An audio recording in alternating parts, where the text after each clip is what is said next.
अयोध्या से आए हुए हम अपने सभी किसानों का धन्यवाद और आभार प्रकट करते हैं। साथ ही साथ हम सभी लोग बहुत आभारी भी हैं उनके कि इन परिस्थितियों में जहां सरकार समय समय पर डराती है,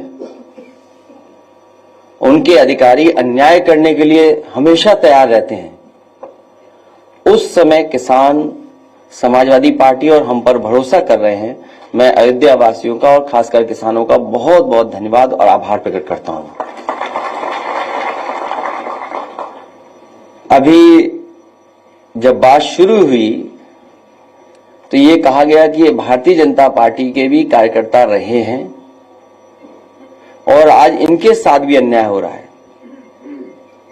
और सच्चाई तो ये है कि इधर जिस तरीके से सरकार काम कर रही है, भारतीय जनता पार्टी के लोग भी जानते हैं कि भारतीय जनता पार्टी उनकी सगी नहीं है। इधर जिस तरीके से भारतीय जनता पार्टी फैसले ले रही है, काम कर रही है, भारतीय जनता पार्टी के लोग भी ये महसूस कर रहे हैं कि भारतीय जनता पार्टी उनकी सगी नहीं है। और मैं एक उदाहरण नहीं, कई उदाहरण दे सकता हूं। जो हमारे किसान यहां पर आए हैं, इनका तो सब कुछ छीना जा रहा है। दादा परदादा से वर्षों से ये खेती बाड़ी करते आए हैं, अपना घर मकान बना लिया, रजिस्ट्री हो गई हैं, बहुत सी अपने परिवार मिलकर के रह रहे हैं, लेकिन सरकार जानबूझ करके इनकी जमीन छीनना चाहती है। और जमीन किस चीज के लिए छीनना चाहती है? ये किसान जो आए हैं वो किसी विकास के खिलाफ नहीं है, क्योंकि अगर विकास होगा, खुशहाली होगी तो इनकी भी तरक्की होगी। इनका जो मानना और समझना यही है कि अगर अयोध्या में इतना विकास हो रहा है और खुशहाली आ रही है तो इनका भी साथ साथ विकास हो, इनके घर परिवार में भी खुशहाली आए। सरकार जानबूझ करके सस्ते में जमीन लेकर के कुछ मुनाफा कमाने के लिए और कुछ लोगों को मुनाफा कमाने देने के लिए ये जमीन जबरदस्ती छीन रही है। समाजवादियों का मानना है कि मार्केट वैल्यू के हिसाब से किसान को मुआवजा मिलना चाहिए। और कई मौकों पर मैं और आप यहां पर बैठ करके कई बार चर्चा की है और यहां तक कहा मैंने कि ये अयोध्या प्रभु राम जी की जमीन है, धरती है उनकी। न केवल भारत, दुनिया के लोगों को वहां के प्रति आस्था है, तो वर्ल्ड क्लास सिटी बने, वर्ल्ड क्लास इंफ्रास्ट्रक्चर बने, लेकिन जो लोग वहां से उजाड़े जा रहे हैं वो उजड़े नहीं, वो भी कम से कम बराबरी के साथ खड़े दिखाई दें। इसलिए मैंने कहा था कि अगर सर्किल रेट बढ़ा करके 6 गुना भी मुआवजा देना पड़े तो सरकार को पीछे नहीं हटना चाहिए। मैं आज फिर दोहराता हूं, जिस समय किसान एयरपोर्ट को लेकर के, अपनी जमीन को लेकर के यहां आए थे, कि वो वहां खिलाफ नहीं थे विकास के, या समय समय पर जो हमसे मिले हैं, जिनकी जमीनें जा रही हैं, मैंने उनसे भी आश्वासन दिया। तो फिर कहता हूं मैं कि इस सरकार से मांग है हमारी कि सर्किल रेट बढ़ा करके 6 गुना मुआवजा मिलना चाहिए। जो मार्केट वैल्यू है उसके हिसाब से उनका मुआवजा मिलना चाहिए। और अगर ये सरकार नहीं देती है, जब कभी भी समाजवादी सरकार बनेगी तो अयोध्या निवासियों को इसी तरीके से सर्किल रेट बढ़ा करके मार्केट वैल्यू के बराबर उनको मुआवजा दिलाने का काम करेंगे। आखिरकार सरकार को किस बात का नुकसान हो रहा है? जहां आश्रम बनने चाहिए वहां होटल बनाना चाहते हैं। ये बात तो किसी को समझ में नहीं आ रही। अच्छे आश्रम बने, अच्छे रुकने का स्थान बने, धर्मशाला बने, वर्ल्ड क्लास इंफ्रास्ट्रक्चर के साथ चीजें बने, लेकिन अखबारों में विज्ञापन हम लोगों ने भी पढ़ा था कि 5 स्टार होटल बनेंगे। बीजेपी के लोग तो 5 स्टार होटल के खिलाफ थे, उस संस्कृति के खिलाफ थे। कम से कम बीजेपी के लोग ये बताएं कि 5 स्टार बनने के लिए उसमें बार होना जरूरी है कि नहीं जरूरी है, ये बता दें बस बीजेपी के लोग। बीजेपी के लोगों ने कहा, और बीजेपी के लोग बताएं ये बात, सरकार के लोग बताएं कि जो 5 स्टार होटलों के लिए जमीन दे रहे हैं, क्या 5 स्टार होटल उसको माना जाएगा जिसमें बाढ़ नहीं होगा? और आपने हमने वो तस्वीरें देखी हैं, वो पानी का गंगा मां गंगा पर वो चलता जहाज देखा हम लोगों ने, जिसको कभी किसी स्टार की कैटेगरी में रखा गया था, उसमें आपने हमने सबने तस्वीर देखी थी बाढ़ की। तो ये सरकार बताइए आखिरकार किस दिशा में ले जाना चाहती है? हमारी समाजवादियों की मांग है कि विकास के खिलाफ नहीं है, अयोध्या वर्ल्ड क्लास सिटी बने, ये नहीं बना पा रहे हैं, समाजवादियों को मौका मिलेगा तो वर्ल्ड क्लास सिटी अयोध्या को बनाने का काम करेंगे। और समाजवादियों ने जो भी काम किए हैं आपको सब पता है, एक एक चीज वर्ल्ड क्लास है। जहां से मुख्यमंत्री जी अन्याय कर रहे हैं बैठ करके, जो सीएम हाउस है, लोक भवन, ऑफिस, जो लोग भी निकलते होंगे इसके आसपास वो देखते होंगे कि क्या ऑफिस बनी हुई है। मैं तो ये कहता हूं जिस ऑफिस में वो बैठे हैं उसके बराबर भी पिछले इतने सालों में एक बिल्डिंग नहीं बना पाई है। मुझे खुशी है यहां के किसान हमारे साथ आए हैं और उन्हें भरोसा है समाजवादियों पर। मिल्कीपुर में भी चुनाव है, वहां पर पीडीए के प्रतिनिधि लड़ रहे हैं चुनाव। पीडीए के प्रतिनिधि ही समाजवादी पार्टी के प्रत्याशी हैं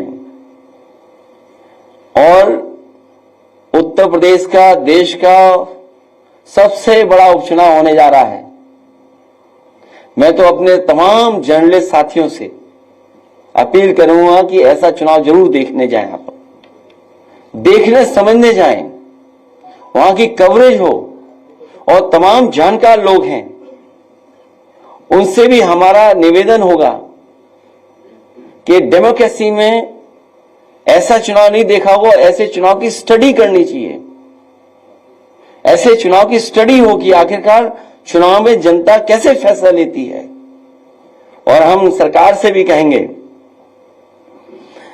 कि ये चुनाव पारदर्शी हो और पारदर्शी उदाहरण पेश करे सरकार कि ये फेयर इलेक्शन हो रहा है, जिससे कि हमारे तमाम जर्नलिस्ट न केवल यूपी के, भारत के और दुनिया के भी आकर के देखें कि कैसे फेयर इलेक्शन होता है।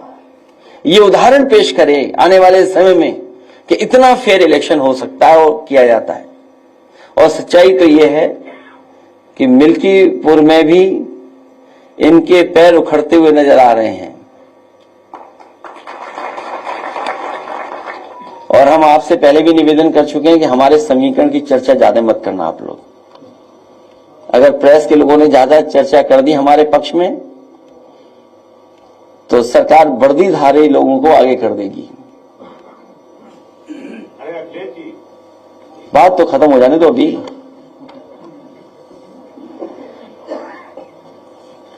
और भाजपा को हराने के लिए हमारे किसान तो हैं ही तैयार, भाजपा को हराने के लिए व्यापारी भी तैयार हैं, भाजपा को हराने के लिए युवा भी तैयार हैं, भाजपा को हराने के लिए महिलाएं भी, बहनें भी तैयार हैं। ये जो चुनाव होने जा रहा है इसमें बुरी हार भारतीय जनता पार्टी हार करके आएगी। मैं एक बार फिर अपने आए हुए किसानों का धन्यवाद देता हूं और उन्हें भरोसा दिलाता हूं विधानसभा में भी, लोकसभा में भी आपकी बात को रखेंगे और आपके लिए समाजवादी पार्टी लड़ेगी भी, हक दिलाएगी भी। और आने वाले समय में सरकार बनेगी तो सर्किट रेट बढ़ा करके आपको मुआवजा दिलाने का काम हम सब लोग मिलकर के करेंगे।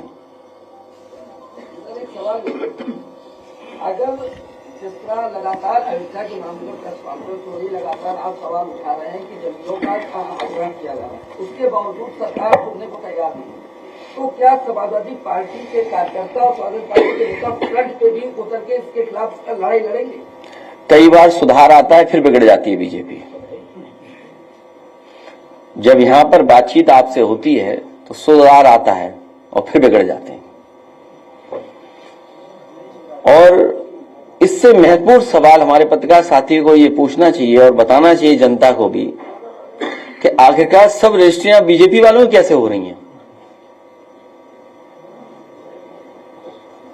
लोग कह रहे थे कि आप गंगा नहाने कब जाएंगे, और आप गंगा नहाने गए भी, और उसकी एक तस्वीर आपने वायरल की जो लाखों लोगों ने देखी। उस तस्वीर को जो आप चेन पकड़ के हैं उसको लोग देख के विरोधी जो है ठंडे बस्ते में चले गए और कह रहे हैं कि आप द मोस्ट हैंडसम पॉलिटिशियन। मैं अपने साथी का धन्यवाद देता हूं और मुझे अच्छा लगता है कि सबसे पहले सवाल आप ही और सबसे अच्छा सवाल आप ही पूछते हो। अब मुझे तो ये लगता है कि मुख्यमंत्री जी को 2 डिप्टी सीएम हाथ पकड़ करके ले जाकर के डुबकी लगवाएंगे।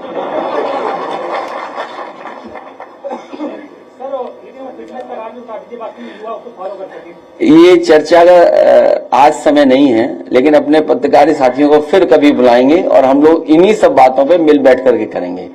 कुछ हम बताएंगे, कुछ आपसे हम लोग सीखेंगे।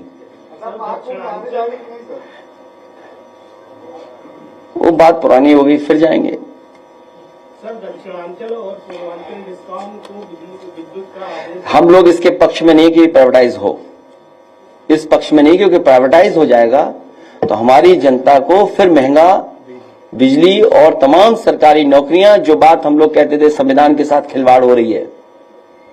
संविधान में मोटी मोटी बात जो हम सब आप समझते हैं कि संविधान के तहत ही हमें आरक्षण मिला है, और जब प्राइवेट हो जाएगी चीज तो आरक्षण नहीं मिलेगा, आपको नौकरी नहीं मिलेगी।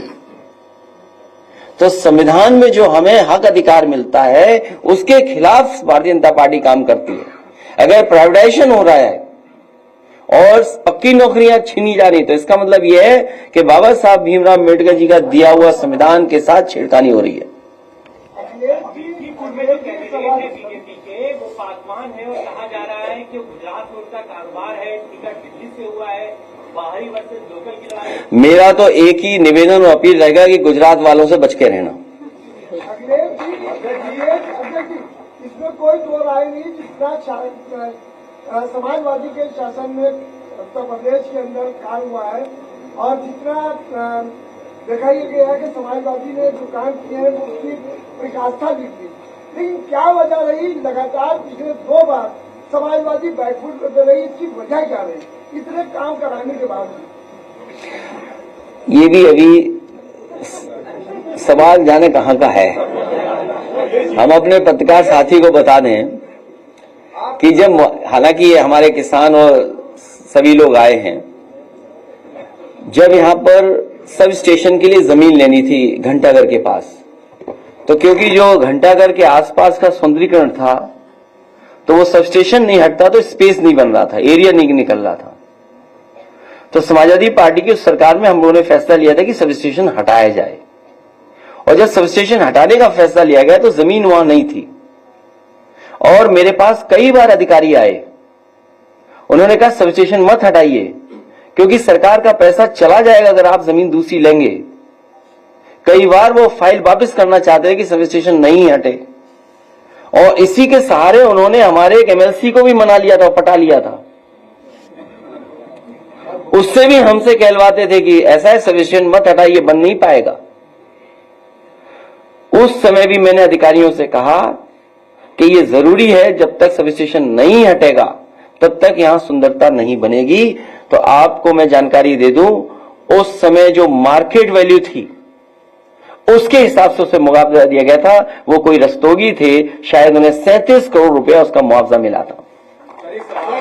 सोचिए आप, 37 करोड़, और बहुत 1 एकड़ जमीन रही होगी या 2 एकड़ जमीन रही होगी, वो अभी मुझे मेजरमेंट्स नहीं पता है, लेकिन उतनी जमीन के सरकार के खजाने से पैसा दिया गया। सवाल यह है कि अयोध्या में वर्ल्ड क्लास सिटी बने, और बीजेपी के लोग ये तो कहते थे वेटिकन सिटी बनाएंगे, हम उससे बेहतर सिटी बनाएंगे। अरे बीजेपी वालों, जरा गूगल करके तो देखो वेटिकन सिटी दिखती कैसी है। अगर उसके हिसाब से अगर तुमने 1 इंच भी बनाया हो अयोध्या में कहीं तो बता दो हमें आप। उन गरीबों को आप मार रहे हो, किसानों की जमीन छीन रहे हो, जिनका जीवन यापन सदियों से वही होता आया है। इन्हें भगवान प्रभु श्री राम भी छोड़ेंगे नहीं, इनके खिलाफ भी भगवान श्री राम जी कुछ न कुछ करेंगे, जो गरीबों को दुख दे रहे हैं।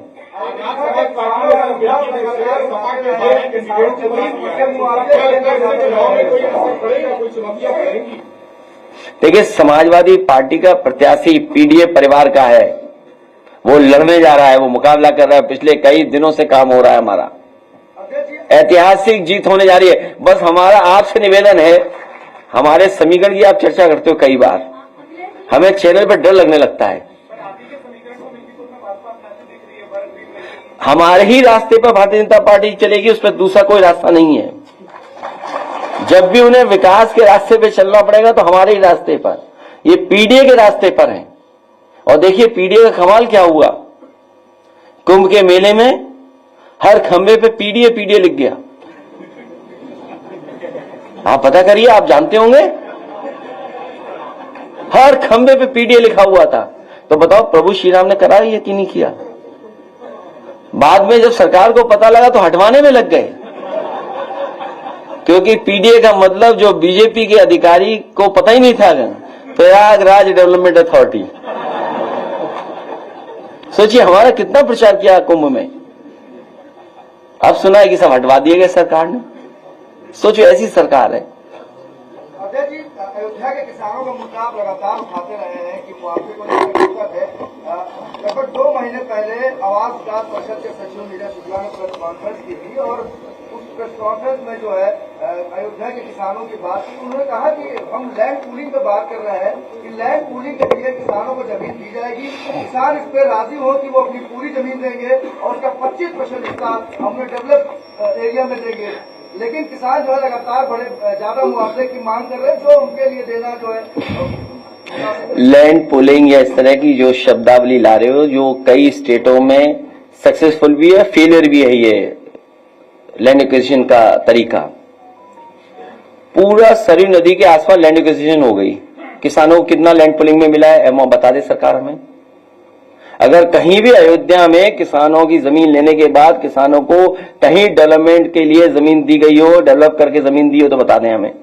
पूरा सरयू के आसपास सभी जमीन बिक गई। अधिकारियों का कहना है किसान राजी नहीं है लैंड पूलिंग के लिए।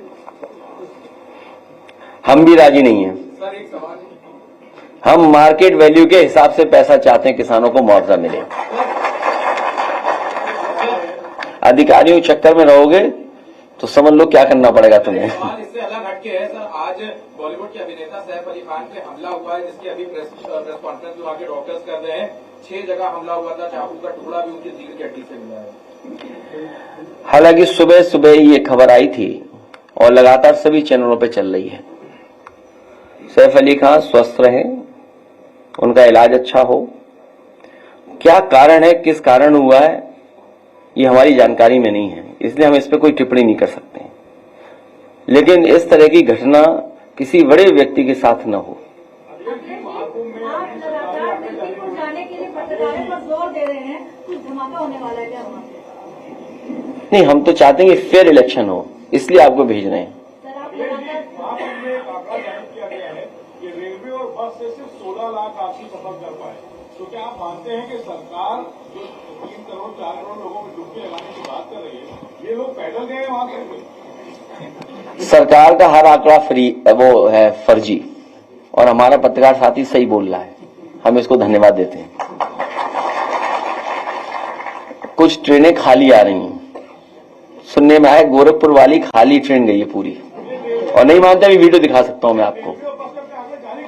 नहीं वो छोड़िए, हम उन पर चर्चा नहीं करना चाहते हैं, लेकिन ये बात मोटी मोटी मान लीजिए कि बीजेपी का हर आंकड़ा फर्जी है। याद कीजिए नोटबंदी में क्या कहा, भ्रष्टाचार कम हो जाएगा, काला धन खत्म हो जाएगा। आज बताइए भ्रष्टाचार कितना बढ़ गया, पत्रकार साथियों से बेहतर कोई नहीं जानता होगा। और इसी नोटबंदी के बाद जीएसटी आ गया, जीएसटी से बताओ व्यापारियों का नुकसान हुआ कि नहीं हुआ? व्यापारी बर्बाद हो गया। और अभी नई तरह की लड़ाई चल रही है, कानपुर में सभी कारोबारी कानपुर छोड़ करके जा रहे हैं। सोचिए, कारोबार अगर चला गया कानपुर से, ये कारोबार तो ला नहीं पाए। याद कीजिए, इन्होंने कितना बड़ा आयोजन किया था, इन्वेस्टमेंट मीट। इन्वेस्टमेंट मीट का तो कुछ हुआ नहीं, कोई इन्वेस्टमेंट स्टेट के पास नहीं आया। लेकिन जो कारोबारी पहले से थे, जिनका कारोबार हो रहा था, चल रहा था, वो कानपुर छोड़ करके जा रहे हैं, लखनऊ छोड़ करके जा रहे हैं। ये इनकी जीएसटी वसूली और इनके भ्रष्टाचार की वजह से छोड़ करके जा रहे हैं। जब ये खबरें और लोग जानेंगे तो जो उत्तर प्रदेश में इन्वेस्टमेंट करना भी चाहते थे, वो इस तरह की लूट और बेईमानी के बाद कोई भी यहां पर इन्वेस्ट करने नहीं आ रहा है। और सोचिए, झगड़ा क्या है, झगड़ा पता नहीं क्या है। अभी गोरखपुर में एक उद्योगपति जो भारतीय जनता पार्टी के समर्थक थे बहुत, उनका छापा पड़ा, 600 करोड़ की टैक्स चोरी का सवाल उठाए। 200 करोड़ बढ़ा देते हैं। इसी तरह कानपुर वाले जानते होंगे, भारतीय जनता पार्टी के बहुत बड़े समर्थक, उनके यहां भी छापा पड़ा। तो ये बात मैं इसलिए कह रहा हूं कि भारतीय जनता पार्टी के लोग भी अब जान गए हैं कि भारतीय जनता पार्टी उनकी भी सगी नहीं बची है। सर, कुंभ नगरी में भाजपा नेता को पुलिस ने पीट के विरोध कर दिया। वो मैंने ट्वीट कर दिया, वो एसटीएफ का सवाल है। सर, नई दिल्ली में भाजपा के विधानसभा प्रत्याशी हैं प्रवेश वर्मा, झूठे बांटना मतदाताओं को। मैं कुछ नहीं कहूंगा उस पर। मिर्कीपुर में है 6 मंत्रियों के साथ बीजेपी के, बाकी क्यों छोड़ गए, इन्हें भी ले जाओ। हाँ भाई, मंत्रियों ने जब काम किया हो, आप बताइए, जिस विभाग में सबसे ज्यादा भ्रष्टाचार है, गांव गांव या किसान बैठे होंगे, घर घर जल वाला, बताओ उस अधिकारी को प्रधानमंत्री सम्मानित कर रहे हैं। आप हमसे बेहतर समझते होंगे, पत्रकार साथी यहां बैठे हुए लोग। मंत्री नहीं बन पाया एक, जिस व्यक्ति को मंत्री बनना था नहीं मंत्री बना पाए, दूसरे को मंत्री बनाया गया। और जिस अधिकारी पे सबसे ज्यादा सवाल उठते हैं, उंगली उठते हैं, उसे बताओ प्रधानमंत्री का अवार्ड मिल रहा है। सोचिए आप। जी 4 बार मुख्यमंत्री जा चुके हैं मिर्कीपुर, आप कब जाएंगे और हमारी तैयारी हो रही है। सर, दिल्ली चुनाव प्रचार के लिए कब जाएंगे सर आप? चुनाव आने सामने की लड़ाई हो रही है, लेकिन दिल्ली में आपकी क्या भूमिका रहेगी? नेशनल सपोर्ट है या फिर चुनाव में प्रचार करते हैं आपको दिखाई पड़ेगा? समाजवादी पार्टी का आप पार्टी को समर्थन है, इसका मतलब ये नहीं कि हम कांग्रेस के विरोध में खड़े हैं। जो हमारी रणनीति थी, जिस रणनीति के सहारे हम लोग काम कर रहे हैं, वो रणनीति यही बताती है कि आप ही पार्टी जो संघर्ष में है और जिस मसले को लेकर के जहां से शुरुआत इंडिया गठबंधन हुआ है कि रीजनल पार्टी जो जहां मजबूत है उसके साथ खड़ा होगा।